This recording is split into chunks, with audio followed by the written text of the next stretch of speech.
Hi, welcome to the IK classroom. In this video, I am going to talk about the mitosis. इस cell cycle की अगर हम बात करें, is the cell cycle.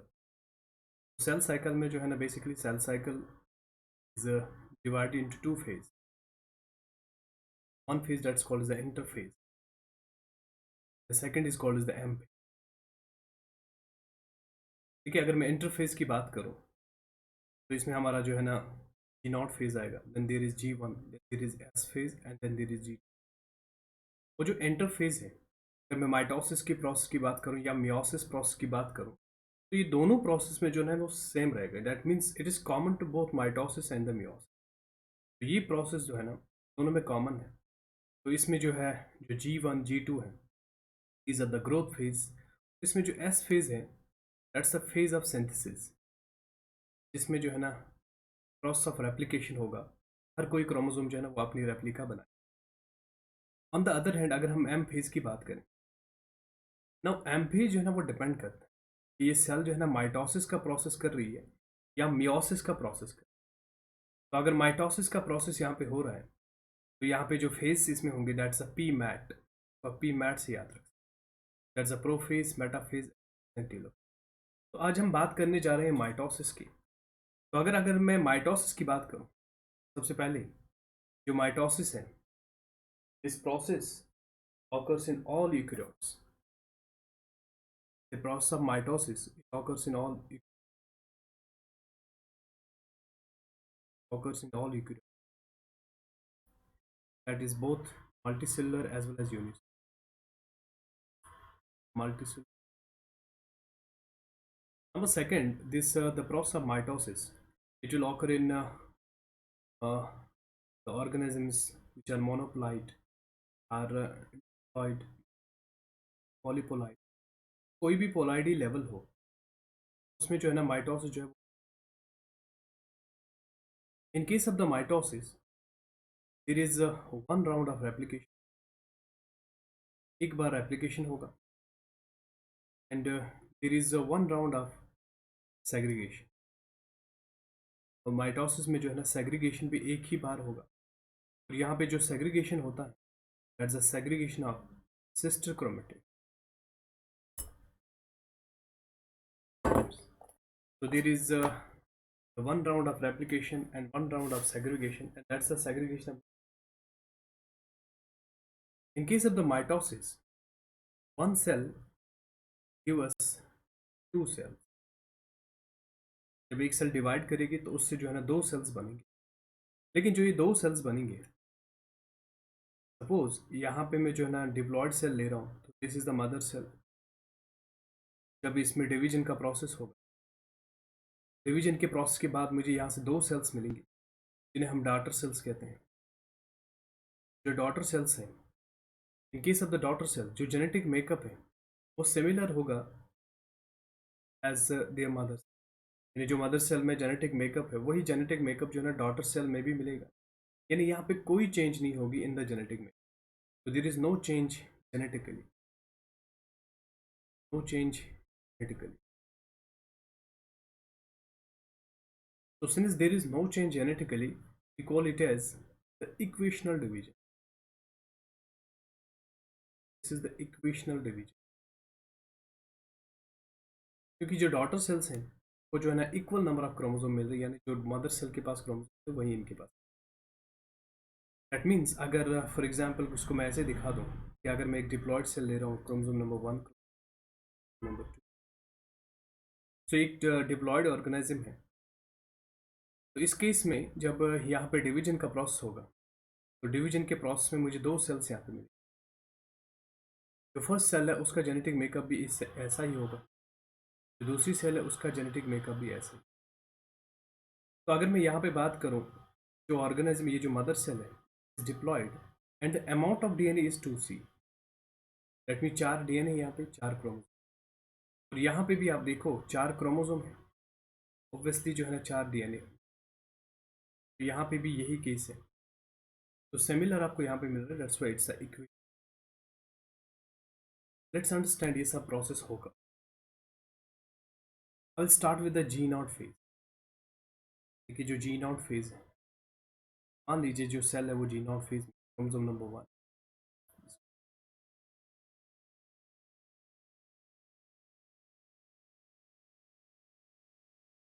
देखिए G naught phase में जो सेल मैंने ली, this is the diploid cell, that's 2n।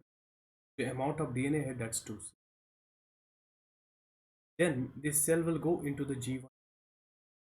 क्योंकि G1 फेज जो है ना, that's the preparatory phase for S phase. यानी एस फेज को करने के लिए जो भी एंजाइम्स प्रोटीन्स की जरूरत होगी वो सारे जो है ना G1 फेज में सिंथेसाइज। तो यहाँ पे अमाउंट ऑफ डीएनए या नंबर ऑफ क्रोमोसोम पे कोई जो चेंज नहीं। यहाँ पे कंडीशन आपको ऐसी मिलेगी 2n। Then we will move to the S phase. S phase में क्या होगा कि यहाँ पे हर कोई क्रोमोसोम जो है ना वो अपनी कॉपी बनाए। It just like this. जो क्रोमोसोम नंबर 1 है यहाँ पे अपनी एक कॉपी बनाई। जो इसके साथ दूसरा क्रोमोसोम था होमोलॉगस, वो भी अपनी जो है ना, जो क्रोमोसोम नंबर 2 वो भी रेप्लिकेशन के प्रोसेस में जाए, वो भी अपनी अपनी कॉपीज बनाई। द क्रोमोसोम 2 इन्होंने अपनी। तो अगर हम देखें इस एस फेज को तो देखने में हमें लग रहा है कि देयर आर 8 क्रोमोसोम, बट ऐसा नहीं है। क्योंकि देखिए जब तक ये दो क्रोमोसोम जुड़े हैं इनको हम सिस्टर क्रोमेटिड्स बोलते हैं, और इनको हम कंसिडर करते हैं they are equivalent to the 1 chromosome. यानी अगर हमें काउंट करने हैं तो हम इनको काउंट करेंगे 1 2 3। दैट मीन्स अभी भी क्रोमोसोम नंबर जो है ना वो 4 है, that's 2n। This is a 2n condition. लेकिन अमाउंट ऑफ डीएनए जो है ना वो यहाँ पे डबल होगा, क्योंकि इस पे जो डीएनए है वो एक है। अमाउंट ऑफ डीएनए जो है ना वो कितना हुआ, 8। दैट मीन्स डबल हो गए। तो देख सकता हूँ इस 4 से। तो कहने का मतलब ये है, in case of the S phase the chromosome number will not change but the amount of DNA will double. उसके बाद एस फेज के बाद यहाँ पे माइटोसिस का प्रोसेस स्टार्ट होगा। तो माइटोसिस का प्रोसेस सबसे पहले जो है ना प्रोफेज होगा। देखिए प्रोफेज में भी यही कंडीशन होगी, दैट्स 2n4c। और प्रोफेज में क्या होता है कि प्रोफेज में अब जो है ना इस क्रोमेटिड्स का कंडेंसेशन होगा। और कंडेंसेशन होगा, ये जो है ना धीरे धीरे जो है ना विजिबल हो जाएंगे ये क्रोम। यानी जब ये प्रोफेज से मेटाफेज में चला जाएगा, देखिए मेटाफेज में क्या हुआ होगा। तो मेटाफेज में क्रोमोसोम जो है ना ये कंडेंस हुए थे। This is the chromosome number, second is the chromosome number,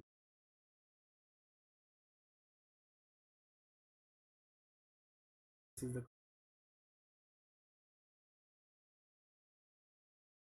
तो in case of the M phase two things will. पहले जो ये है कि क्रोमोसोम जो है ना अब बहुत सारे कंडेंस हो गए, they are visible now. And the second thing, जो ये सिस्टर क्रोमेटिड्स है, ये होमोलॉगस क्रोमोसोम्स है, they are aligned along a plane. ये एक प्लेन में अलाइन हो गए, that's called is the equatorial plane. ये एक इक्वेटोरियल प्लेन पे अलाइन हो गए। एट द सेम टाइम यहाँ पे जो है ना स्पिंडल फॉर्मेशन भी हुआ होगा। और जो ये स्पिंडल्स हैं ये इन होमोलॉगस क्रोमोसोम्स के साथ जो है ना, इन क्रोमोसोम्स के साथ जो है कनेक्ट हो, तो जो स्पिंडल से कनेक्ट हो जाए। और जो स्पिंडल्स कनेक्ट होते हैं वो एक पर्टिकुलर पॉइंट पे कनेक्ट होते हैं, जिसको हम काइनेटोकोर कहते हैं। सो यहाँ पे जो स्पिंडल्स है they are now connected to the kinetochore present at chromosome. तो काइनेटोकोर के साथ जब ये कनेक्ट हो गए स्पिंडल्स, अब इसके बाद एम फेज के बाद एनाफेज आएगा। तो जहाँ पे क्या होगा, अब ये जो सिस्टर क्रोमेटिड्स है दे आर नाउ सेग्रीगेटेड। अभी पहले हम इस एम फेज में देखते हैं कंडीशन क्या है। देखिए यहाँ पे कंडीशन वही है, chromosome number is 2n and the amount of DNA is 4। Now M phase से जब आप एनाफेज में चले जाओ, तो in case of the anaphase what will happen, let's see कि अब यहाँ पे सिस्टर क्रोमेटिड का सेपरेशन होगा। तो इसका मतलब ये हुआ सिस्टर क्रोमेटिड्स हैं, they will move to the opposite pole, they will move to the opposite. कुछ इस तरह से मोमेंट होगा यहाँ पे क्रोमेटिड्स का। ये कुछ सिस्टर क्रोमेटिड्स हैं जो अपोजिट पोल की तरफ,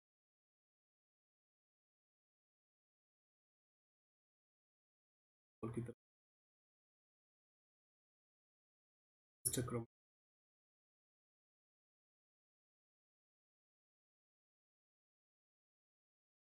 नो, इन दिस एनाफेज अगर आप यहाँ पे देखोगे, यहाँ पे सिस्टर क्रोमेटिड्स अब सेपरेट हो गए।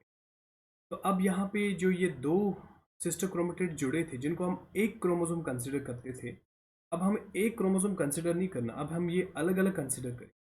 तो this is chromosome number one, chromosome number one, chromosome number one, chromosome. तो यहाँ पे देखा जाए तो there are 8 chromosomes now, that means the chromosome number will now double. तो the chromosome number will now double, और अमाउंट ऑफ डीएनए जो है ना वो ऑलरेडी डबल हो चुका।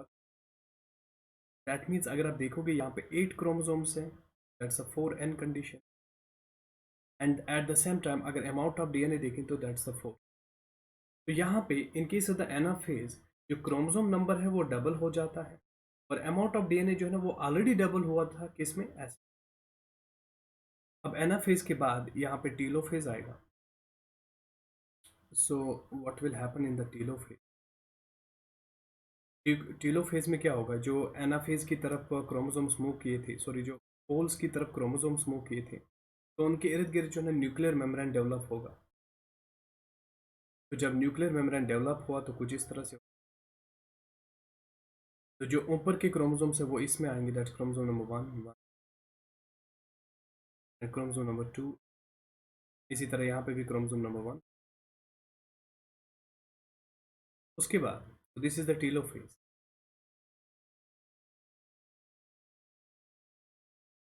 इसके बाद यहाँ पे टीलोफेज के बाद साइटोकाइनेसिस होगा, यानी साइटोप्लाज्म का डिवीजन होगा, और हमें यहाँ पे जो है ना दो सेल्स मिलेंगे। फर्स्ट, तो this chromosome number one, chromosome number one, number two, यहाँ पे भी क्रोमोसोम नंबर वन, तो अगर यहाँ पे कंडीशन देखा जाए तो 4 क्रोमोसोम है, दैट्स 2n, और अमाउंट ऑफ डीएनए जो है ना दैट इज 4, तो दैट मीन्स दैट्स 2c। इसी तरह जो यहाँ पे कंडीशन है दैट्स 2n। तो यहाँ पे आपने देखा कि जिस सेल से हमने स्टार्ट किया था, आप देखिए उसमें कंडीशन थी 2n2c, तो वही कंडीशन हमें वापस मिली। तो that's why this is the mitosis, this is the equational division. अब देखिए इस माइटोसिस में जो है ना कभी कभी क्वेश्चंस बनते हैं, तो किस तरह से क्वेश्चंस बनते हैं, जैसे मान लो आपसे कहा गया कि इनिशियली एक सेल है और जिसमें जो कंडीशन है वो है देर आर 46 क्रोमोसोम, 6 क्रोमोसोम। तो आपसे ये कहा गया कि एस फेज में इसके पास कितने क्रोमोसोम्स होंगे, एस फेज में इसके पास कितने क्रोमोसोम्स होंगे, आपका आंसर होगा वहाँ पे 46 ही होगा। मान लीजिए आपको कहा गया कि इनिशियली जो अमाउंट ऑफ डीएनए है दैट इज 50 माइक्रोग्राम, तो आपसे कहा गया कि एस फेज में जो है ना कितना अमाउंट ऑफ डीएनए होगा, अमाउंट ऑफ डीएनए जो है ना वो डबल होगा। अब मान लीजिए यही सेल आपको दी गई और आपसे डायरेक्टली पूछा गया कि एनाफेज में जो है, एनाफेज में इसमें क्रोमोसोम नंबर कितने हो, क्रोमोसोम नंबर जो यहाँ पे होगा वो डबल होगा, दैट्स 46 प्लस 46, दैट्स 92। तो 92 क्रोमोसोम्स होंगे इन केस ऑफ द एनाफेज। तो इस तरह से जो है ना इस पे क्वेश्चन बनेगा। एक क्वेश्चन ऐसा भी बन सकता है, मान ले आपसे ये कहा कि एक सेल जो है वो एनाफेज में है, माइटोसिस के एनाफेज में है, और उस एनाफेज में उसके पास जो क्रोमोसोम्स है दैट्स 46। आपसे कहा गया होगा कि इनिशियली इस सेल में कितने क्रोमोसोम्स होते हैं, तो आपको पता है एनाफेज में क्रोमोसोम नंबर जो है वो डबल होता है, दैट मीन्स आपको हाफ करना पड़ेगा, दैट मीन्स इनिशियली इसके पास 23 क्रोमोसोम। और मान लो इस क्वेश्चन को ऐसे दिया गया कि एक जो सेल है वो एस फेज में है, और इन case of the S phase वहाँ पे जो क्रोमोसोम नंबर है दैट्स 22, 22 इज द क्रोमोसोम। तो आप बता दीजिए इनिशियली कितने क्रोमोसोम जो है इसने स्टार्ट किया। ऑब्वियसली इनिशियली भी उसके पास जो है 22 क्रोमोसोम्स ही हो, क्योंकि एस फेज में जो है क्रोमोसोम नंबर डबल नहीं होता, क्रोमोसोम नंबर क्रोमोसोम जो डीएनए अमाउंट है वो, I hope it's clear. This is about the process of mitosis. तो नेक्स्ट वीडियो में जो है ना हम मियोसिस का प्रोसेस डिस्कस करेंगे, and the videos will also discuss the regulation the mitosis and meiosis. That's very one of them. So just subscribe my channel and hit the bell icon. Thank you for watching.